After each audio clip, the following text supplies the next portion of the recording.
그러면 지금부터 시작하겠습니다. 안녕하세요. 오늘 처음 시작하는 일본 ICT 진출, 일본 고객이 신뢰하는 솔루션 제안법 강의를 맡은 코트라 통경 IT 지원센터 고민정입니다. 이렇게 또 여러분들 온라인상으로 만나 뵙게 돼서 반갑습니다. 자, 먼저 오늘 강의는 일본 시장 전체를 깊게 분석하는 강의는 아닙니다. 여러분이 지금 만들고 있거나 앞으로 만들고 싶은 ICT 솔루션을 일본 고객에게 어떻게 설명해야 하는지, 그리고 단순한 관심을 실증으로 연결하려면 무엇을 준비해야 하는지에 초점을 맞추겠습니다. 앞서 특강에서 노인 돌봄 현장, 그리고 서비스 기획, 그 다음에 KPI를 들으셨다면 이번 강의는 그 다음 단계인 일본 고객에게 신뢰받는 제안법입니다. 저는 도쿄에서 한국 IT 기업의 일본 진출을 지원하면서 일본 기업, 지자체, 공공기관, 파트너사와 한국 기업 사이에서 많은 상담과 매칭을 해왔습니다. 그 과정에서 반복해서 느낀 것이 있습니다. 한국 기업들은 알고리즘에 대해서 이야기를 하거나 어려운 전문 용어를 사용하면서 복잡한 시스템 구조를 설명하거나 우리 기술이 얼마나 뛰어난지에 대해서 이야기를 굉장히 잘 하십니다. 그런데 일본 고객의 반응은 생각보다 조심스럽고 관심은 보일 수 있지만 바로 다음 단계로 넘어가지는 않는 경우가 많습니다. 왜 그럴까요? 기술이 부족해서는 전혀 아닙니다. 일본 고객은 좋은 기술인가 또 보지만 그보다 먼저 우리 현장에서 문제없이 쓸 수 있는가를 확인합니다. 특히 노인 돌봄 복지 공공 DX처럼 사람의 생활과 안전 그리고 개인정보가 관련된 분야에서는 더 그럴 수 있습니다. 예를 들어 일본의 한 지자체 담당자가 솔루션을 검토한다고 생각해 보겠습니다. 담당자는 기술이 좋아 보인다고 느껴도 내부에 보고할 때는 이런 질문을 받게 되겠죠. 누가 쓰는 서비스인가? 고령자가 직접 쓰는가? 담당자가 쓰는가? 문제가 생기면 누가 대응하는가? 개인정보는 어디에서 저장되는가? 비용은 얼마인가? POC가 끝나면 다음 단계는 무엇인가? 이 질문에 답이 없으면 관심은 있어도 진행이 멈춥니다. 그래서 오늘의 핵심은 하나입니다. 일본 진출은 좋은 기술을 소개하는 것이 아닌 일본 고객이 안심하고 도입할 수 있는 구조를 보여주는 일입니다. 오늘은 이 관점으로 강의를 이어가 보겠습니다. 오늘 강의에서 꼭 가져갔으면 하는 내용을 세 가지로 추려보았습니다. 첫 번째는 일본 시장은 무엇이 다른가입니다. 두 번째는 일본 고객은 솔루션을 볼 때 무엇을 확인하는가입니다. 세 번째는 관심을 실제 POC로 연결하려면 어떻게 시작해야 하는가입니다. 오늘은 너무 이론적인 이야기보다는 제가 현장에서 한국 ICT 기업과 일본 기업, 지자체, 기관을 연결하면서 자주 느꼈던 포인트를 중심으로 말씀드리고자 합니다. 첫째, 일본은 수요가 없는 시장이 아니죠. 여러분들도 잘 알고 계시겠지만 오히려 한국보다 훨씬 큰 시장이고 고령화, 인력 부족, 지방 소멸, 행정 업무 부담, 돌봄 인력 부족 등 한국과 비슷하게 해결해야 할 사회 문제들이 많습니다. 그런데 수요가 있다고 해서 바로 도입되거나 판매로 이어지는 것은 아닙니다. 일본 시장은 도입 전 검토, 내부 합의, 세금 소재 확인의 시간이 걸리는 시장입니다. 그래서 기술 자체보다도 도입 가능성, 운영 가능성, 리스크 관리가 먼저 검토되는 경우가 많습니다. 둘째, 한국 기업은 보통 우리가 무엇을 만들었는가를 설명을 열심히 합니다. AI 알고리즘이 얼마나 고도화되어 있는지, 데이터 분석 마신이 얼마나 정교한지, 센서와 클라우드가 어떻게 연결되는지, 시스템 구조가 얼마나 뛰어난지를 자세히 설명을 합니다. 물론 기술력은 매우 중요하겠죠. 하지만 일본 고객은 그 설명을 들은 뒤에 그렇다면 이것을 우리 현장에서 어떻게 쓸 수 있는가를 확인하려고 합니다. 즉, 기능보다 사용 장면, 성능보다 운영 방식, 그리고 가능성보다 책임 구조를 본다는 것입니다. 이 차이를 이해하면 제안 방식 자체가 달라집니다. 셋째, 일본 고객이 상담 자리에서 흥미롭네요. 좋은 서비스예요. 우리도 이거 도입하면 좋겠습니다. 라고 말하는 것과 실제 실증으로 넘어가는 것은 전혀 다른 이야기입니다. 일본에서는 상대방에 대한 예의로 긍정적인 반응을 먼저 보이는 경우도 있습니다. 반대로 질문을 많이 한다는 것은 부정적인 반응이 아니라 실제 검토를 시작했다는 신호일 때도 많습니다. 그 관심을 POC로 연결하려면 단순한 회사 소개서가 아니라 일본 고객이 내부에서 검토할 수 있는 자료가 필요합니다. 예를 들어 실증 목적, 기간, 역할 분담, 검증 지표, 운영 방식, 리스크 대응 방안이 정리되어 있어야 한다는 거죠. 오늘 강의가 끝났을 때 여러분이 가져가야 할 것은 복잡한 일본 시장 지식이 아닙니다. 최소한 세 가지입니다. 일본 고객에게 어떤 순서로 설명할지, 페이지 제안 자료에 무엇을 넣을지, 그리고 첫 POC 제안을 어디서부터 시작할지입니다. 강의를 들으시면서 계속 내 솔루션이라면 이 질문에 어떻게 답할 수 있을까를 생각해 보시면 좋겠습니다. 그러면 오늘 내용이 훨씬 실제적으로 느껴지실 겁니다. 오늘 강의는 이렇게 크게 세 부로 이어가겠습니다. 1부는 일본 시장 이해입니다. 여기서는 왜 일본 고객이 기술 자체보다 도입 가능성을 먼저 보는지 이야기합니다. 일본 시장은 한국보다 느리다, 보수적이다, 의사결정이 복잡하다, 말을 많이 하고 여러분들도 똑같이 들어보셨을 거예요. 그것은 단순히 부정적으로 볼 필요는 전혀 없습니다. 그만큼 한번 신뢰가 만들어지면 오래가는 시장이기도 하기 때문이에요. 2부는 고객 판단 기준입니다. 여기서는 일본 고객이 솔루션을 검토할 때 실제로 어떤 질문을 하는지 정리합니다. 누가 쓰는가, 어떤 업무가 줄어드는가, 데이터는 안전한가, 일본어 지원은 가능한가, POC 후 다음 단계가 있는가 같은 질문입니다. 이 부분은 제안서와 발표 자료의 핵심이 되겠죠. 그리고 3부는 POC 연결 전략입니다. 일본 고객이 관심을 보였을 때 그것을 어떻게 실증으로 연결할지 설명합니다. 단순한 회사 소개나 제품 소개서가 아니라 일본 담당자가 내부 보고에 사용할 수 있는 한 페이지 제안으로 그리고 POC를 검증 가능한 프로젝트로 설계하는 방법을 다룹니다. 중요한 것은 이 세 부분이 따로따로가 아니라는 점이고, 먼저 일본 시장의 특성을 이해해야 하고, 고객의 질문이 보이고, 고객의 질문을 알아야 POC 제안이 구체적으로 만들어집니다. 오늘 자료는 글자를 일부러 많이 넣지는 않았습니다. 대신 각 장의 핵심 이미지를 보면서 제가 사례와 설명을 덧붙이는 방식입니다. 자, 이제 1부입니다. 첫 번째 질문은 일본 시장은 무엇이 다른가?입니다. 일본 시장을 처음 보는 기업분들께서는 자주 하는 생각이 있습니다. 일본은 고령화가 심각하니 노인 돌봄 서비스가 필요할 것이다. 일본은 디지털 전환이 늦다고 하니 한국 ICT 서비스의 기회가 많을 것이다. 한국에서 잘된 서비스라면 일본에서도 당연히 관심을 가질 것이다. 이 생각은 절반은 맞고 절반은 부족하다고 보시면 됩니다. 맞는 부분은 일본에 분명히 소요가 있다는 점이고 돌봄 인력이 부족하고 지자체 업무는 늘어나고 고령자 안부 확인이나 복지 상담, 의료 돌봄 연계 같은 문제는 일본 사회에서도 중요한 과제입니다. 그러나 부족한 부분은 수요가 있다와 도입된다 사이에는 큰 간격이 있다는 점입니다. 일본 고객이 먼저 보는 것은 단순히 기술의 가능성이 아닙니다.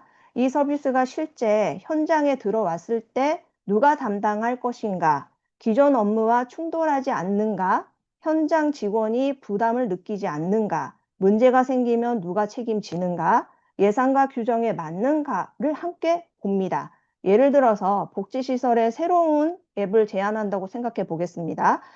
개발자 입장에서는 기능이 많고 편리하면 좋은 서비스라고 생각하고 제안을 하겠지만 현장 직원 입장에서는 또 하나의 앱을 열어야 되고 깔아야 되고 또 하나의 화면을 확인해야 되고 또 하나의 교육을 받아야 하는 부담으로 느껴질 수 있습니다.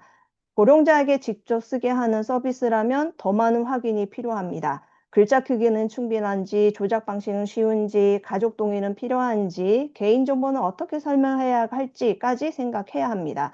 그래서 일본 시장에서는 좋을 기술입니다 라는 말만으로는 부족하고, 이 기술이 일본 현장에 어떻게 무리 없이 들어갈 수 있는가를 함께 보여줘야 합니다. 이 파트에서 기억할 문장은 이겁니다. 일본 고객은 기술적으로 가능한가 보다는 우리 현장에서 안정적으로 운영할 수 있는가를 먼저 확인합니다. 자, 여기서는 일본 진출이 어려운 이유를 세 가지로 정리한 것입니다. 핵심은 제목 그대로 기술이 부족해서가 아니다. 우리 한국 기업 기술 아주 뛰어나고 훌륭합니다. 예. 첫째는 의사결정 구조입니다. 일본에서는 현장 담당자가 좋다고 해서 바로 결정이 되는 경우가 많지 않습니다. 요거는 한국에서도 아마 같지 않을까요? 특히 지자체 공공기관, 복지기관, 대기업은 내부 검토 단계가 여러 개입니다. 현장 담당자, 부서장, 정보 시스템 담당, 그리고 개인정보 담당, 예산 담당, 때로는 외부 위탁 업체까지 관련될 수 있습니다. 그래서 담당자가 관심을 보여도 내부 설명 자료가 없으면 다음 단계로 가기 어렵습니다. 그 반대도 있습니다. 현장에서 반대를 해서 도입이 어려운 사례도 있습니다만 지금 말씀드리는 것은 절차의 문제로 이 시간이 많이 걸린다는 구조라는 것을 말씀드린 겁니다. 두 번째는 운영 책임입니다. 일본 고객은 도입하면 끝이라고 생각하지 않습니다. 오히려 도입 후에 무엇이 일어날지를 많이 봅니다. 장애가 나면 누가 대응하는가? 일본어 문의가 가능한가? 데이터 오류가 발생하면 어떻게 처리하는가? 현장 직원 교육을 누가 하는가를 확인합니다. 특히 노인 돌봄 분야는 사람의 안전과 관련되어 있기 때문에 더 신중합니다. 세 번째는 현장 신뢰입니다. 일본에서는 작은 검증과 레퍼런스를 중요하게 봅니다. 큰 실적이 없더라도 일본 현장에서 작게 테스트한 사례가 있으면 대화가 훨씬 쉬워집니다. 반대로 한국에서 아무리 큰 실적이 있어도 일본에서의 적용 방식이 설명되지 않으면 좋은데 아직 우리에게는 이르다는 반응이 나올 수 있습니다. 제가 현장에서 자주 보는 장면이 있습니다. 한국 기업은 저희는 이미 한국에서는 다 아는 기업들이 사용합니다라고 말하는 기업들이 대부분 많습니다. 아주 한국에서 잘 나갑니다. 셰어 뭐 넘버원입니다. 뭐 이런 거 자주 말씀을 합니다만 일본 측도 그 실적을 높게 평가는 합니다. 그런데 바로 이어서 묻습니다. 일본에서는 어디에서 써봤습니까? 일본어 지원은 어떻습니까? 우리 현장에서는 누가 운영합니까? 이 질문에 답이 약하면 실적이 있어도 POC로 이어지기는 어렵습니다. 그래서 일본 진출의 어려움은 기술 부족이 아니라 고객이 안심할 수 있는 운영 구조와 설명 구조가 부족해서 생기는 경우라고 볼 수 있습니다. 자, 이제 관점을 바꿔보겠습니다. 한국 국내 기업이 자주 말하는 것과 일본 고객이 듣고 싶은 것은 다르다는 겁니다. 한국은 보통 기술 우수, 한국 실적, 빠른 확장을 강조합니다. 물론 이것도 중요하죠. 하지만 일본 고객의 첫 질문은 조금 좀 다릅니다. 현장 문제를 해결하는가? 운영 가능성이 있는가? 일본어 대응이 가능한가입니다. 예를 들어 AI 기반 고령자 케어 플랫폼이라고 말하면 기술적으로는 좋아 보입니다. 하지만 일본 고객에게는 아주 추상적으로 들을 수 있죠.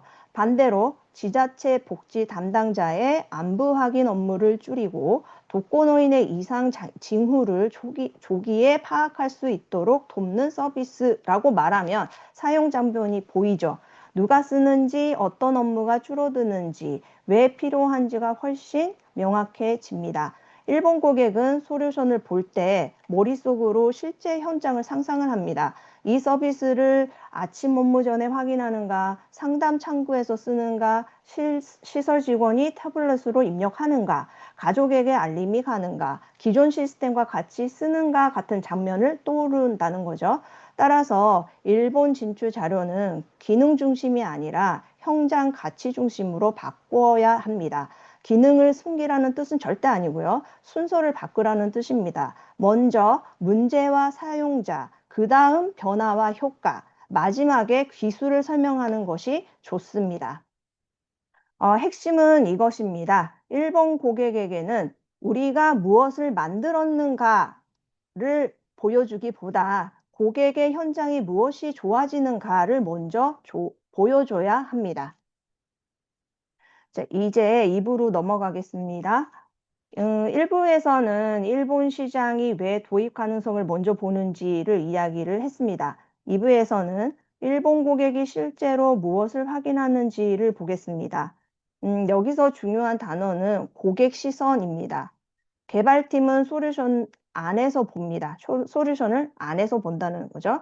어떤 기능을 만들었고, 어떤 기술을 썼고, 어떤 화면이 있는지를 봅니다. 그런데 고객은 밖에서 보는 거예요. 이 서비스를 우리 조직에 넣으면 어떤 일이 생길까? 우리 직원이 쓸 수 있을까? 이용자가 불편해하지 않을까? 문제가 생겼을 때 설명할 수 있을까를 봅니다. 특히 노인 돌봄이나 공공 DX 분야는 사용자가 한 명이 아닙니다. 고령자, 가족, 시설 직원, 지자체 담당자, 위탁 운영 기관, 정보 시스템 담당자 등 여러 이해관계가 있습니다. 그래서 고객이라는 말도 단순하지 않습니다. 실제 비용을 내는 사람과 사용하는 사람, 영향을 받는 사람이 다를 수 있습니다. 예를 들어 독거노인 안부 확인 솔루션을 생각해 본다면 직접 사용하는 사람은 고령자일 수도 있고 담당 공무원일 수도 있습니다. 비용을 검토하는 사람은 지자체 예산 담당자일 수 있습니다. 데이터 관리를 확인하는 사람은 정보 시스템 부서일 수도 있습니다. 가족은 알림을 받는 이해관계자가 될 수도 있습니다. 이렇게 보면 제안할 때 단순히 서비스가 좋습니다라고 말하는 것만으로는 부족합니다. 각각의 사람의 궁금할 내용을 미리 정리해야 합니다. 이 파트에서는 일본 고객이 확인하는 질문을 하나씩 보면서 여러분의 솔루션에도 같은 질문을 적용해 보겠습니다.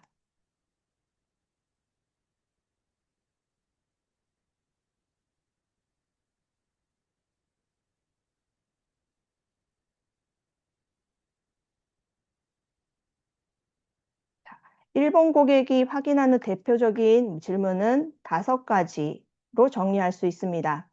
첫째, 현장 문제입니다.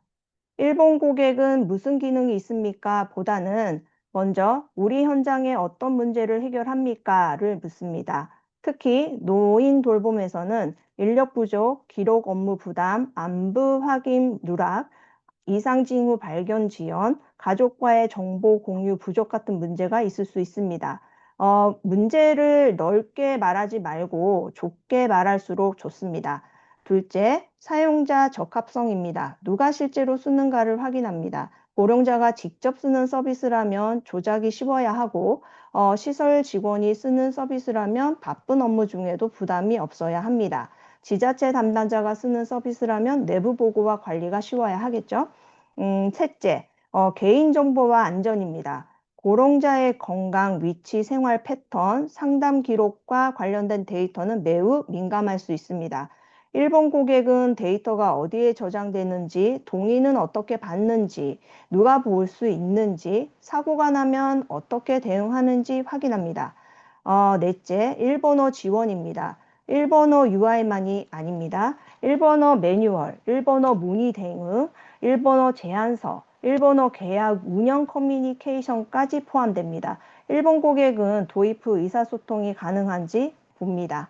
다섯째, POC 이후 확장입니다. POC가 끝난 뒤에 무엇을 할 것인가가 중요합니다. 1개월 테스트하고 끝나는 것인지, 결과를 보고 유료 전환을 논의할 것인지, 다른 지역이나 시설로 확장할 수 있는지 그림이 있어야 합니다. 이 5가지는 질문은 다르지만 방향은 같습니다. 일본 고객은 좋아 보이는 기술보다 우리 현장에서 안전하게 운영 가능한 서비스를 확인합니다. 노인돌몬 솔루션을 일본에 제안하기 전에 꼭 해봐야 할 질문입니다.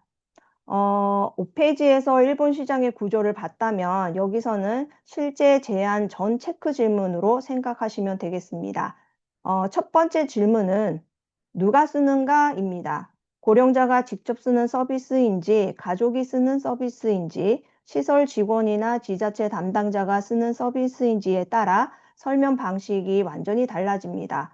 예를 들어, 고령자가 직접 쓰는 앱이라면 편리한 기능보다는 어렵지 않게 사용할 수 있는가가 중요하겠고, 반면 지자체 담당자가 쓰는 시스템이라면 업무 관리와 보고 기능이 더 중요할 수 있습니다. 두 번째 질문은 어떤 업무가 줄어드는가입니다. 일본 고객은 새로운 서비스를 도입했을 때 일이 더 늘어나는 것을 매우 부담스러워합니다. 그러므로 업무가 얼마나 줄어드는지, 전화 확인 같은 시간이 줄어드는지, 기록 업무가 줄어드는지, 방문 우선순위를 정하는 데 도움이 되는지 설명해야 합니다. 세 번째는 데이터는 안전한가입니다. 노인돌모 분야에서 개인정보가 매우 중요합니다. 건강정보, 생활 패턴, 위치정보, 가족 연락처 등 민감한 정보가 포함될 수 있습니다. 따라서 데이터 저장 위치, 접근 권한, 보안 체계 동의 방식에 대해 설명이 필요합니다. 네 번째는 문제 발생 시 누가 대응하는가입니다. 물론 이거는 바로는 이제 대응이 어렵겠지만, 일본 고객은 이제 도입 후에 지원 체계를 매우 중요하게 봅니다. 오류가 났을 때 한국 본사에 연락을 해야 하는지, 일본어로 대응 가능한지, 현장 교육을 누가 하는지 명확히 해야 합니다. 다섯 번째는 POC 후 유료 전환 그림이 있는가입니다. 일본에서는 POC가 무료 체험으로 끝나면 사업화가 어렵습니다. POC에서 무엇을 검증하고 어떤 결과가 나오면 다음 단계로 갈 것인지 처음부터 제안하는 게 좋습니다. 이 다섯 질문에 답할 수 있으면 일본 고객과의 첫 상담에서 훨씬 구체적인 대화가 가능합니다. 여기에서는 좋은 설명과 아쉬운 설명을 좀 비교를 해봤습니다. 아쉬운 설명의 예는 AI 기반 고령자 케어 플랫폼입니다. 틀린 말은 아니겠지만 듣는 사람 입장에서는 아직 무엇이 좋아지는지 알기 어렵습니다. AI라는 말은 강하지만 실제 사용 장면이 보이지 않죠. 고령자가 쓰는지, 가족이 쓰는지, 시설 직원이 쓰는지, 어떤 업무가 줄어드는지는 알 수 없습니다. 좋은 설명은 안부 확인 업무를 줄이고 이상 징후를 초기에 파악합니다. 이 설명은 훨씬 구체적이죠. 먼저 문제를 말하고 있습니다. 안부 확인 업무가 많다는 문제입니다. 그리고 효과를 말합니다. 업무가 줄어들고 이상 징후를 빨리 알 수 있다는 것입니다. 기술은 뒤에 설명해도 됩니다. 제가 상담 현장에서 자주 느끼는 것은 일본 고객은 기술 용어를 싫어하는 것은 아니지만 그 기술 용어만으로는 내부 설명하기가 어렵다는 점입니다. 담당자가 사내에 보고할 때 AI 기반입니다 라고만 말하면 위에서 다시 묻겠죠. 그래서 무엇이 좋아지나요? 비용은 줄어드나요? 직원 부담은 줄어드나요? 이용자 안전은 좋아지나요? 그래서 좋은 설명은 요 세 가지 요소가 들어갑니다. 첫째, 누구의 문제인지. 둘째, 무엇이 줄어들거나 좋아지는지. 셋째, 어떻게 검증할 수 있는지입니다. 네, 여러분의 솔루션도 한번 바꿔 말해 보시면 좋겠습니다. AI 기반 플랫폼, 데이터 분석이라는 단어를 잠깐 빼고 사용자의 하루 업무를 기준으로 보면 좋겠습니다. 그러면 일본 고객에게 훨씬 쉽게 전달이 될 것입니다. 자, 자주 하는 실수 5가지를 정리해 보겠습니다. 이 부분은 실제 제안 자료를 만들 때 바로 체크해 보시면 좋을 것 같습니다. 첫 번째 실수는 기술부터 설명하는 것입니다. 기술이 중요하지 않다는 뜻은 절대 아니고, 다만 첫 문장이 기술이면 고객이 자기 문제와 연결하기가 어렵습니다. 먼저 고객의 현장 문제를 말하고 그 다음에 기술이 그 문제를 어떻게 해결하는지 설명하는 것이 좋습니다. 두 번째 실수는 번역만 준비하는 것입니다. 한국어 소개서를 일본어로 번역했다고 일본 진출 자료가 되는 것은 절대 아닙니다. 일본 고객이 이해하는 업무 언어로 다시 써야 하고, 예를 들자면 멀티모달 센싱 기반 고령자 상태 예측 솔루션 보다는 방문 전 확인해야 할 고령자 상태를 한 화면에서 정리하는 서비스가 좀 더 이해하기 쉽죠. 세 번째 실수는 POC를 체험으로 생각하는 것입니다. 한번 써보세요는 좋은 제안이 아닐 수 있습니다. 일본 고객은 써본 뒤 무엇을 판단해야 하는지 알아야 합니다. 그래서 POC는 목적, 기간, 대상, 지표, 역할 분담이 있어야 합니다. 네 번째 실수는 내부 보고 자료가 부족한 것입니다. 일본 고객의 담당자가 관심을 가져도 내부 보고서를 못하면 멈춥니다. 담당자가 위에 보고할 수 있도록 한 페이지의 요약자로 예상 효과, 리스크 대응, 비용 구조를 주는 것이 좋습니다. 다섯 번째 실수는 타깃이 너무 넓은 것입니다. 모든 고령자 돌봄에 적용 가능이라고 말하면 오히려 약해질 수 있습니다. 처음에는 좁고 구체적으로 시작해야 합니다. 예를 들어 지자체 독거노인 안부 확인 업무처럼 첫 적용 장면을 정하는 것이 좋습니다. 이 다섯 가지를 피하면 제안의 설득력이 크게 올라갈 수 있습니다. 자, 이제 3부로 넘어가겠습니다. 여기서부터는 관심을 실제 POC로 연결하는 방법입니다. 1부와 2부에서 우리는 일본 시장의 차이와 고객의 확신 기준을 봤습니다. 그런데 실제 상담에서는 이런 일이 자주 있습니다. 일본 고객이 우리도 도입했으면 좋겠다, 흥미롭다, 나중에 검토하겠습니다 라고 말합니다. 이 말은 긍정적인 신호이지만 아직 POC가 시작된 것은 아니라고 볼 수 있겠습니다. 관심은 POC로 바꾸려면 좋은 소개에서 검증 가능한 제안으로 넘어가야 합니다. 소개는 우리 서비스를 알리는 단계입니다. 반면 제안은 고객의 현장에서 무엇을 얼마 동안 어떤 기준으로 검증할지 정리하는 단계입니다. 예를 들어 저희 솔루션을 한번 써보세요 라고 말하는 것과 3개월 동안 독거노인 30명을 대상으로 안부 확인 업무 시간이 얼마나 줄어드는지, 이상 징후 발견 건수가 어떻게 달라지는지 검증해 보겠습니다 라고 말하는 것은 전혀 다릅니다. 후자는 고객이 내부에서 검토할 수 있는 제안입니다. 이제부터는 두 가지를 좀 보겠습니다. 하나는 일본 고객용 한 페이지 제안 자료이고 다른 하나는 일본형 POC 연결 5단계입니다. 이 두 가지가 있으면 관심 단계에서 한 걸음 더 나아갈 수 있습니다. 핵심은 이것입니다. POC는 우연히 만들어지는 것이 아니라 고객이 내부에서 설명할 수 있을 만큼 구체적인 제안에서 시작된다는 것입니다.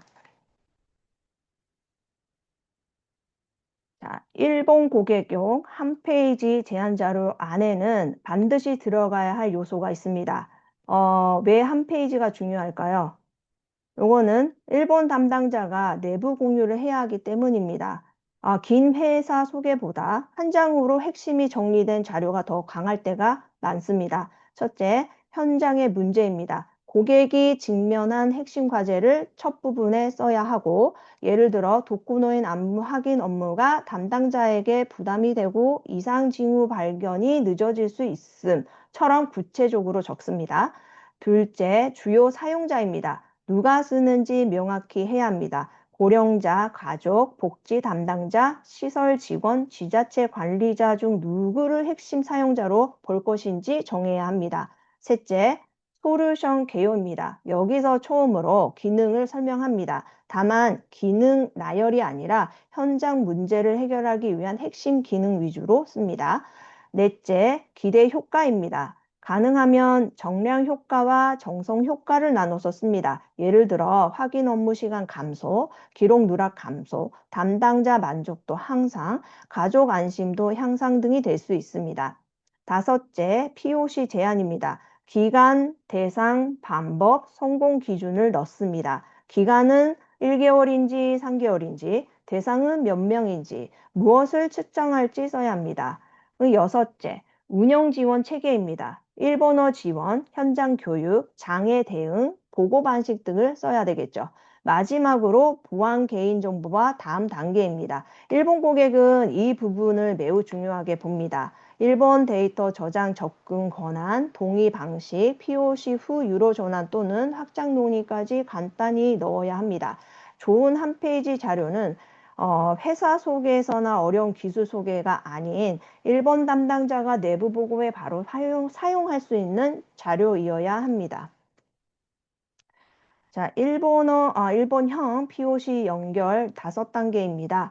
POC는 갑자기 시작되지 않고 그 순서가 있습니다. 1단계는 문제 정의입니다. 가장 먼저 해야 할 일은 우리가 무엇을 할 수 있는가가 아니라 문제를 1번 현장에 어떤 문제를 해결할 것인가를 정하는 것입니다. 문제를 좁게 잡을수록 좋고 노인 돌봄 전체가 아니라 독거노인 안부 확인, 시설 기록 업무, 복약 알림, 상담 기록 정리처럼 구체적으로 잡아야 합니다.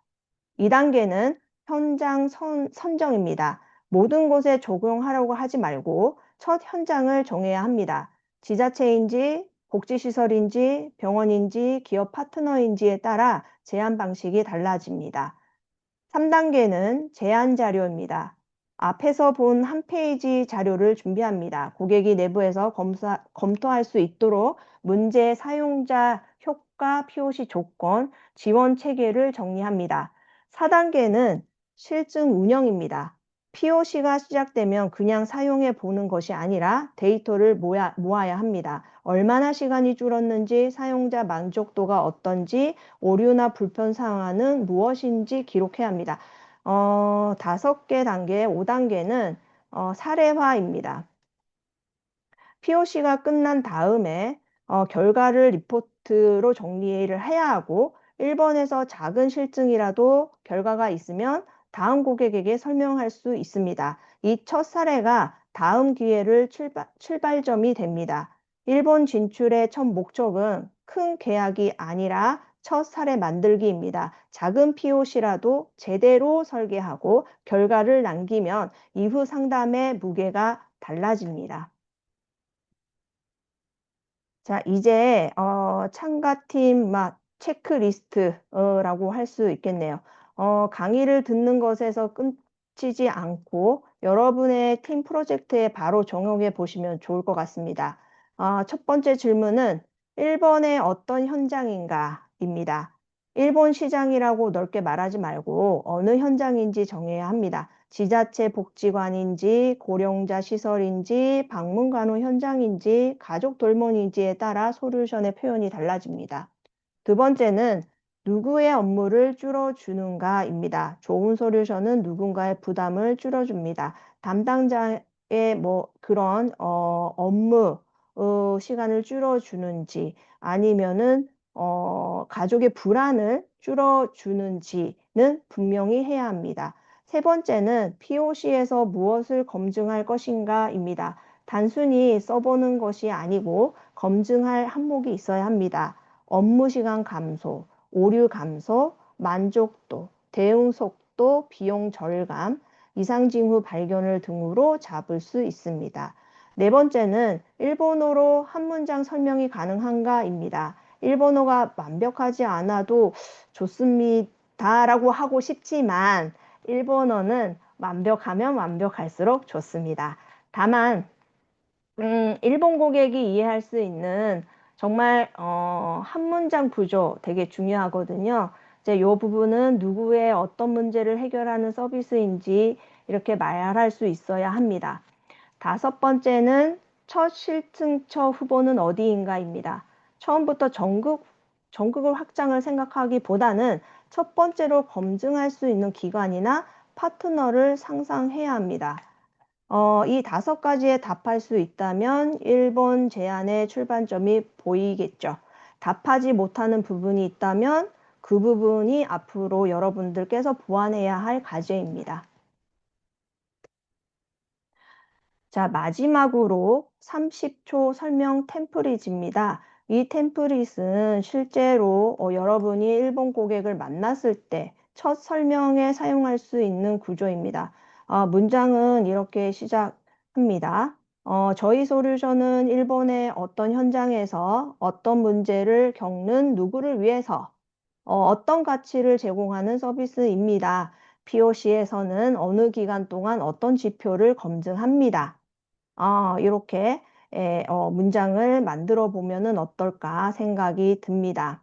예를 하나 들어보면은 저희 솔루션은 일본의 지자체 독거노인 돌봄 현장에서 담당 인력 부족으로 정기 안부 확인이 어려운 복지 담당자를 위해 고령자의 생활 패턴 이상 징후를 조기에 파악할 수 있도록 돕는 서비스입니다. POC에서는 3개월 동안 안부 확인 업무 시간 감소, 이상 징후 발견 건수, 담당자 만족도를 검증합니다. 네, 이 설명이 좋은 이유는 세 가지예요. 첫째, 현장이 보입니다. 지자체 독거노인 돌봄 현장. 둘째, 사용자가 보이죠. 복지 담당자입니다. 셋째, 검증 방법이 보입니다. 3개월 동안 무엇을 볼지 정해져 있습니다. 반대로 AI 기반 고령자 케어 플랫폼입니다. 라고만 하면 너무 짧고 추상적이죠. 고객이 추가 질문을 계속해야 하고 좋은 첫 설명은 고객의 질문을 줄여줍니다. 여기서 잠깐 여러분의 솔루션을 떠올려 보시면 좋겠습니다. 일본의 어느 현장이세요? 떠올리실까요? 어떤 문제가 있나요? 누가 사용자입니까? 어떤 가치를 제공할까요? POC에서 무엇을 검증할 수 있습니까? 이 5칸을 채우시면 일본 고객용 첫 설명이 만들어집니다. 발표 후 팀별로 이 문장을 만들어 보시면 제안 방향이 훨씬 명확해질 것 같습니다. 자, 오늘 내용을 세 가지로 정리하겠습니다. 첫째, 일본 진출은 번역이 아니라 재설계입니다. 한국에서 만든 자료를 일본어로 바꾸는 것만으로는 부족합니다. 일본 고객의 업무 방식, 의사 결정 구조, 리스크 감각에 맞게 설명 순서와 제안 방식을 다시 재설계해야 합니다. 둘째, 기술보다 안심. 일본 고객은 좋은 기술을 싫어하는 것은 절대 아니고 다만 좋은 기술을 실제 현장에서 안전하게 운영될 수 있는지를 먼저 확인합니다. 개인정보, 운영 책임, 일본어 지원, 현장 부담, 내부 보고, 가능성이 중요합니다. 셋째, 첫 목표는 첫 사례입니다. 처음부터 큰 계약을 목표로 하기보다는 작게라도 일본 현장에서 검증 가능한 POC를 만들고 그 결과를 사례화하는 것이 중요합니다. 작은 성공 사례가 다음 기회를 만드는 출발점이 될 수 있습니다. 오늘 강의에서 드린 질문들은 팀 프로젝트에서 적용해 보시면 좋겠고, 일본의 어떤 현장인지, 누가 쓰는지, 어떤 업무가 줄어드는지, POC에서 무엇을 검증할 건지, 일본어로 한 문장 설명이 가능한지 한번 생각해 보시면 좋겠습니다. 마지막으로 다시 한번 강조드리면, 일본 시장은 어렵지만 불가능한 시장이 아니다. 접근 방식이 다를 뿐이다. 일본 고객이 안심할 수 있는 구조를 보여주고 작은 검증부터 시작한다면 충분히 기회를 만들 수 있다. 입니다. 네, 이상으로 발표를 마치겠습니다. 감사합니다. 네, 근데 사전에 받은 질문 많이 있었는데 시간상 그 몇 개만 제가 픽업해서 답을 해도 될까요? 네네. 네. 그러면 이게 혹시 그 질의응답 시간 넘어가기 전에 제가 네, 한 가지 여쭤보고 싶은 게 네, 있는데, 네, 포트라에서 지금 네. 하신 분들께서 주목하면 좋은 사업들 같은 게 있으면 간단히 소개해 네. 드릴까요? 저희가 지금 뭐 여러 가지 사업, 본사에서 하는 여러 가지 사업은 정말 많습니다. 저도 모르는 사업이 너무 많아요. 예. 근데 저희 센터에서 지금 하고 있는 사업은 어, 크게 세 가지가 있습니다.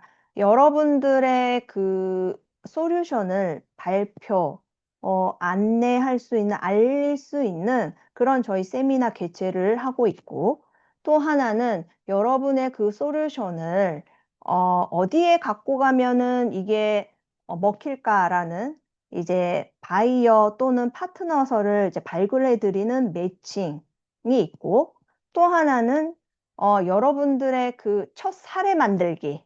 이게 어렵죠. 첫 사례가. 그 첫 사례를 만들어 드리기 위해서 저희가 지자체의 실증 실험 사업 매칭을 해드리고 있습니다.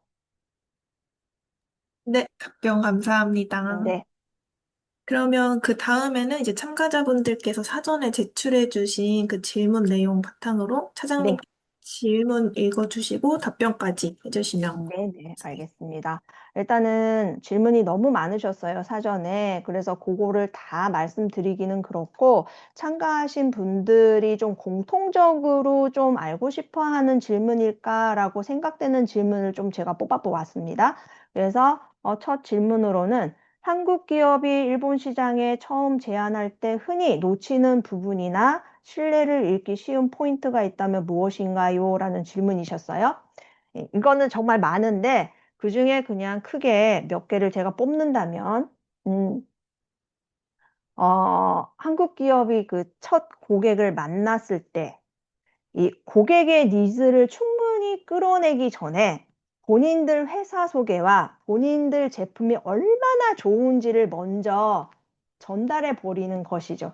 이렇게 되면은 사실은 준비해온 제안이 아무리 좋아도 기술이 좋아도 고객의 실제 과제와 맞지 않으면 관심이 다음 단계로 이어지기 어렵고 미리 발표를 해버리면은 이 상대방이 우리는 이런 사업이고 이런 게 좀 이게 문제가 되고 있습니다라고 했을 때 이 방응이 어려워요. 먼저 이미 얘기를 해버렸기 때문에 우리는 이런 거에 우리는 활용할 수 있다. 이런 문제를 해결할 수 있다. 이런 거를 줄일 수 있다. 이렇게 먼저 얘기를 해버리면은 이미 거기에서 우리랑 좀 다르네 라고 생각을 해버리기 때문에 사실은 처음에 본인들의 솔루션을 얘기하기보다 설명을 하기보다는 상대방의 사업이라든지 아니면은 지금 어떤 환경에서 어떤 문제가 있는지를 먼저 듣고 나서 발표를 하는 게 좋습니다. 음. 그래서 얼마든지 그 고객의 상황에 맞춰서 대답을 할 수 있어야 돼요. 이게 유토리 있게. 예. 또 하나는 유토리라는 게 한국말이 아니고 일본어군요. 네, 죄송합니다. 네. 음, 또 하나는 대응 속도를 말씀드리고 싶어요. 예, 문의가 왔을 때 당일에 바로 회신이 일본 기본입니다. 네, 확인이 바로 어렵거나 하신다면 일단은 확인 후 언제까지 회신 드리겠습니다. 라는 1차 답변만이라도 당일에 보내셔야 됩니다. 네, 이게, 일본 고객에게는 이런 기본적인 이렇게 커뮤니케이션과 대응 속도도 신뢰를 판단하는 중요한 요소가 되다 보니까 요거는 정말 기본적으로 여러분들이 좀 지켜주셔야 할, 좀 조심해야 할 이런 부분이고 그리고 뭐 이런 게 있어요. 왜 회신 안 하셨어요? 라고 제가 물어보면 왜 회신 안 하세요? 빨리 해주세요. 라고 하면 일본어가 안 돼서요. 라고 하시는 이제 기업분들께서 있는데 요즘에는 시대가 AI로 너무 잘 번역을 해주기 때문에 이 언어 때문에라는 거는 이유가 되지 않습니다. 그렇기 때문에 문의가 왔을 때, 연락이 왔을 때는 그날 바로바로, 1차 답변만이라도 하시는 게 좋다. 네, 요게, 여러분들이 이제 흔히 놓치는 아쉬운 포인트가 될 수 있고요. 그 다음에 두 번째, 초기 진출 단계에서 제품 완성도, 현지 파트너 확보, 레퍼런스 구축 중 무엇을 우선해야 하는지라는 질문이 있었어요. 어, 초기 단계에서 제품 완성도는 기본입니다. 요거는 정말 초기 단계 아니라도 이건 제품의 완성도는 기본이에요. 120% 정도의 이제 완벽도는 필요하고, 다만 이제 그 완성도라는 게 일본 현지화의 완성도라고는 다르다는 거를 좀 알려드리고 싶어요. 이 제품 완성도는 완벽하지만 일본 현지화는 사실은 처음부터 완벽하게 현지화 하실 필요는 없습니다. 예, 고객의 목소리를 듣고 실제 현장에서 실증하면서 맞춰가는 과정, 이게 POC라고 생각을 하거든요. 그렇기 때문에 처음부터 이럴 거야라고 생각하고 현지화를 하실 필요는 없다고 생각합니다. 그래서 초기에는 POC가 가능한 수준의 제품을 준비를 하고, 이거는 이제 정말 안전성을 봐서라도 이게 완전품이 필요하죠. 그리고, 그 제품을 일본 현장에서 검증할 수 있도록 도와줄 파트너를 찾는 것이 중요합니다. 파트너사를 찾는 게 중요해요. 그리고, 특히 일본 법인이 없는 한국 기업이면 이 현지 파트너가 없이는 이 뚫기가 어렵습니다. 그래서 그 파트너를 잘 활용을 하셔서 지자체, 그 다음에 뭐 그런 관련 시설, 그 다음에 기업과의 실증 기회를 연계를 받으셔야 됩니다. 그리고 그 실증이 일본 내 레퍼런스가 되면은 이제 일본 고객은 한국 실적도 보지만 그 결국에는 일본 현장에서의 검증된 적이 있는가를 더 중요시 하기 때문에 실적을 만드는 게 또 중요하겠죠. 그래서 순서로 보면 제품 완성 도는 기본이고, 그 다음에 현지 파트너는 진입의 통로, 그래서 필요하고, 그 다음에 일본 실증 레퍼런스는 다음 단계로 가기 위한 신뢰 자산이라고 말씀드릴 수 있을 것 같아요. 네. 그래서 요 순서라고 말씀드릴 수 있고, 그 다음에 질문은, 진출에 대한 질문 좀 많이 있었거든요. 네, 향후 1년에서 3년 이내에 일본 진출을 목표로 한다면 어떤 단계별 로드맵을 추천하시나요? 라는 질문이 있었습니다. 요거는 사실 제가 센터에 있으면서도 많이 일본 이제 법인 설립이라든지 뭐 아니면 어떻게 진출을 시작해야 되나요? 라는 질문이 많았기 때문에 여기에서 여러분께 좀 안내를 드리자 하자면 또 여기 구지에서 1년에서 3년, 1, 2, 3년 내라고 해서 그 3년 기준으로 제가 좀 말씀을 드립니다. 어, 이 진출이라는 목표를 매출이 아닌 법인 설립 기준으로 한 거예요. 이거는 네, 매출이 아닌 겁니다. 이제 저는 크게 이제 시장 이해, 파트너 고객 발굴, 실증, 그 다음에 현지 거점 검토의 순으로 준비하는 것이 좋다고 생각합니다. 네, 먼저 1년 차에는 일본 시장을 직접 보는 것이 중요해요. 온라인 조사만으로는 일본 고객이 실제로 어떤지는 확인할 수가 없기 때문에 어떤 기업들이 움직이고 있는지, 전시회에서 어떤 주제가 주목받고 있는지가 알기 어려워요. 온라인만으로는, 이 리서치만으로는. 그래서 가능하시다면 일본과 한국을 왔다 갔다 하시면서 관련 전시회도 많이 참가하시고, 그 다음에, 방문객, 처음에 전시회를 참가하는 건 조금 부담스러웠을 수 있죠. 그렇기 때문에 처음에는 그냥 방문객으로 참관해 보시는 것도 추천을 드립니다. 그리고, 시장 조사, 경쟁사 조사, 고객 반응 확인, 그 다음에 잠재 파트너 발굴, 요거를 1년 차에서는 하시면 좋지 않을까라는 생각이 들고요. 그 다음에 2년 차에서는 관심을 보인 파트너나 고객과 구체적인 상담을 진행을 해야 합니다. 가능하면 작은 POC나 실증으로 연결하는 것이 중요할 것 같고, 이때는 단순히 우리 제품을 소개하겠다가 아니고 일본 고객의 현장 과제를 바탕으로 실증 목적, 기관, 역할 분담, 검증, 지표를 정리해서 제안을 하고 그다음에 일본 법인이 아직 없더라 하더라도 신뢰할 수 있는 파트너를 통해서 이런 실증 사례를 만들면 좋겠습니다. 그리고 3년 차에는 실증 결과를 바탕으로 일본의 레퍼런스를 이제 만들고 그다음에 본격적인 사업화 구조를 검토해야 할 시기예요. 근데 이때부터는 이제 일본 법인 설립, 현지 영업 인력, 고객 지원 체계, 그다음에 유지 보수 대응, 그다음에 계약 구조 등을 구체적으로 준비할 필요가 있습니다.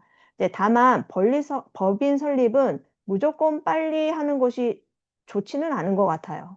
왜냐하면 법인 설립을 하면은 이게 부담이 돼 있거든요. 법인 설립했다고 바로 매출이 일어나는 건 절대 아니기 때문에, 빨리 법인 설립을 하는 거는, 저는 권유하지 않습니다. 자, 그리고, 그래서 정리하자면, 1년 차는 시장 조사와 네트워킹 형성, 2년 차는 파트너 발굴과 POC 추진, 3년 차는 일본 레퍼런스 기반 사업화와 현지 거점 만들기, 이로 이렇게 보시면 될 것 같습니다. 자, 그리고, 사실은 3년 만에 이렇게 되면 이것도 좀 훌륭한 거예요. 네. 그리고, 다음 질문. AI 케어 솔루션 제안 시 개인정보 운영 방식 현장 연계성 중 무엇을 중심으로 제안해야 하는가? 이게 질문이 있었어요. 저는 현장 연계성, 그 다음에 운영 방식, 그 다음에 개인정보 보안의 순서, 이렇게 말씀드리고 싶습니다. 예, 물론 개인정보랑 데이터 보안은 매우 중요한 부분이지만, 노인 돌봄이나 복지 분야에서는 이제 생체 정보, 위치 정보, 뭐 생활 패턴, 데이터처럼 뭐 민감한 정보가 포함될 수 있으니까 당연히 보안은 이제 철저히 준비를 해야 하겠지만, 다만 일본 고객이 처음부터 보는 거는 보안이 잘 되어 있는가가 아니라 사실은 먼저 이 솔루션이 실제 현장에서 필요한 서비스인지, 그다음에 기존 돌봄 업무와 어떻게 연결되는지, 본인들 지금 쓰고 있는 거, 그거랑 연결이 되는지, 그다음에 현장 직원에게 도움이 되는지, 이건 이제 부담이 되지 않은가예요. 그거를 이제 먼저 봅니다. 음. 그래서 예를 들면 이제 고령자의 이제 상태 변화를 빠르게 파악할 수 있다라고 해도 현장 직원이 매번 새로운 화면을 뭐 확인을 해야 하거나 뭐 알림이 너무 많이 오거나 기록 업무가 오히려 늘어난다고 하면 이게 도움이 안 되죠. 이게 도입으로 이어질 수가 없습니다. 그래서 먼저 이 서비스가 어떤 현장 업무를 줄여주는가, 방문 전모 확인, 뭐 안무 확인, 케어 기록, 가족 연락 중 뭐 어느 부분과 연결되는가들을 이제 잘 설명이 돼야 되고, 그 다음에는 이제 운영 방식이죠. 이게 알림이 발생했을 때 누가 확인하는지, 어떤 기준으로 대응하는지, 기록은 어디서 남는지, 현장 직원의 부담이 늘어나지 않는지를 보여줘야 돼요. 그래서 그리고 나서 마지막이 이제 개인정보와 보안. 이렇게 이제 순서가 가야 된다고 봅니다. 그래서 정리하면 AI 케어 솔루션은 현장에서 필요한 서비스인지 먼저 보여줘야 되고, 그 다음에 운영 부담이 없는지, 그 다음에 민감한 데이터를 안전하게 다툴 수 있는지, 이 순서로 이제 중요성은 이제 이 순서인 것 같습니다. 이게 제가 픽업한 거는 요 네 개이고요. 그 외에 질문 올라온 게 있을까요? 아니요, 실시간으로 올라온 질문은 따로 없어서 네. 혹시 지금 질문 남겨주실 분 계실까요? 음. 아니면은 뭐 지금 소리 내어 질문을 해주셔도 상관이 없습니다만, 네. 마이크 키시고 질문 주셔도 네.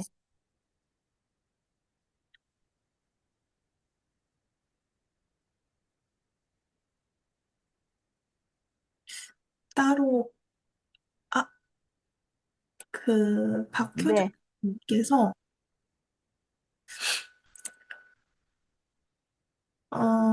노인 돌봄 관련해서 한국에 서비스 진출 사례가 있는지를 여쭤보셨는데, 이거요,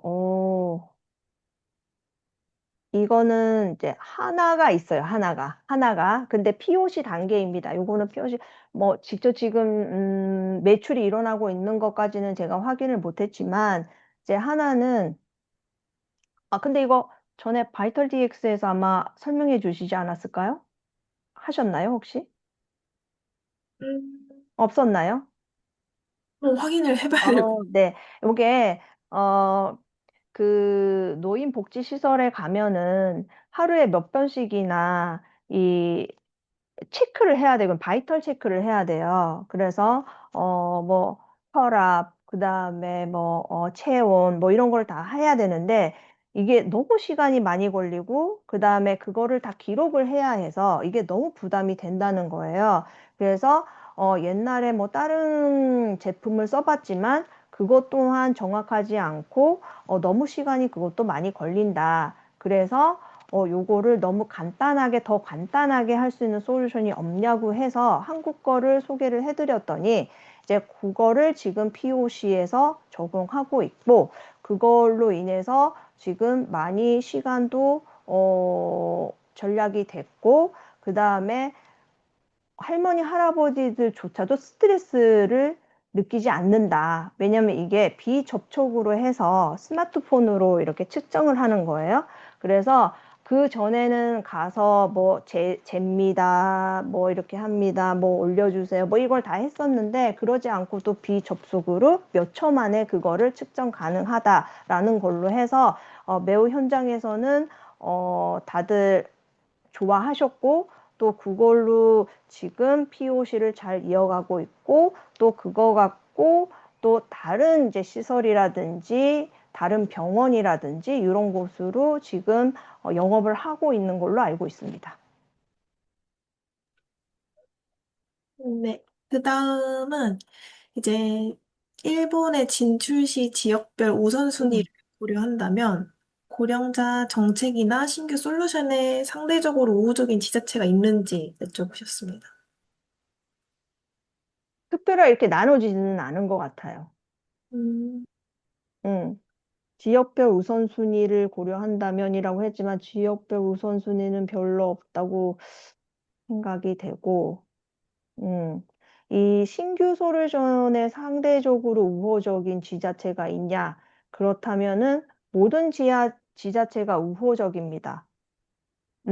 왜냐면 이제 지자체들이 지금 이제 저희 센터에서도 실증 실험 모집이 오면은 우리 이제 지원하는 기업들에게 안내를 싹 다 해드리거든요. 근데 정말 일본 전국에 수많은 실증 실험 모집이 많이 올라옵니다. 근데 그게 올라오는 이유는 그 지자체들이 본인 스스로 해결할 수는 없지만 이제 외부의 그런 기업들 또 해외 기업들의 힘을 빌려서 그걸 해결을 하려고 하는 것도 있고, 그 다음에 해외 기업 유치에 되게 신경을 많이 써요. 그들이, 지자체들이. 그렇기 때문에 해외 기업이 새로운 그런 기술을 갖고 본인들 지자체에 들어오는 거를 되게 환영합니다. 음. 그래서 특별히 어디라고 하기는 조금 어렵고, 요 고령자 정책 뭐 이런 거를 봤을 때는, 네. 비접촉 측정 서비스 네, 한국에서도 쓰고 계시는 거고, 그래서 그나마 좀 신뢰를 받고 일본에서 POC를 한 걸로 저는 알고 있습니다.